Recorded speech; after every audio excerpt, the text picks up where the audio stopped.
Just about everyone has an opinion on climate change. Some believe humans are solely responsible for our warming Earth, while others believe it's part of a naturally occurring cycle. Still others fall somewhere in between. So what do people in our area think? And is there a reason they think what they do? That's tonight's subject as Storm Team 10 looks at climate change and the Wabash Valley. By most estimates, the Earth has warmed by about 1 degree to 1.5 degrees since the beginning of the Industrial Revolution. And while almost everyone agrees the Earth is warming at least a little, the people of the Wabash Valley consistently rate below the national average of 67% who believe global warming is actually happening. After all, a change in Earth's temperature and its climate isn't something new. The climate change has been happening throughout Earth's history. There's nothing new about the climate changing. Amos Winter is a professor of Earth and Environmental Systems at Indiana State University. He tells us it isn't the fact that Earth's climate changes.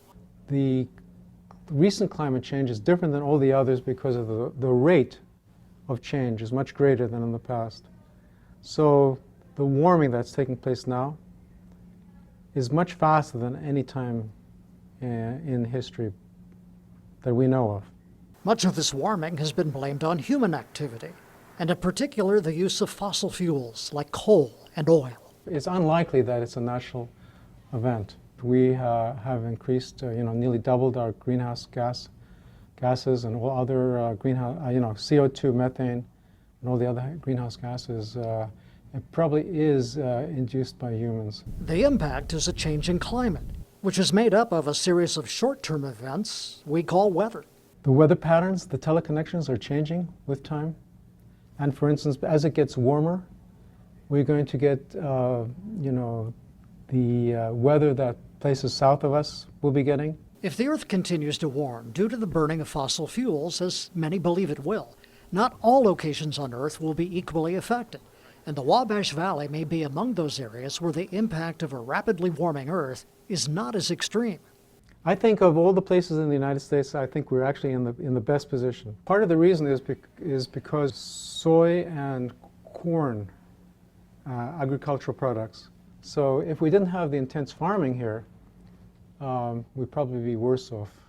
One of the main reasons our agriculture is beneficial is because fields of corn and soybeans help reduce the extreme heat others feel in more urban areas, where concrete and asphalt absorb and radiate heat. Green space is cooler space. The percentage of people who believe in global warming might be lower in the Wabash Valley because we aren't feeling it as much. But unless we take steps here at home to reduce greenhouse gases, we'll soon be feeling the effects of climate change as much as the rest of the Earth. In addition to being in a good location when it comes to climate change impacts, our agricultural industry helps remove carbon. One recent estimate shows that 1 acre of corn can remove 36,000 tons of carbon from the atmosphere per growing season. Tomorrow night, we'll talk to a Wabash Valley farmer to see how climate change is affecting his business.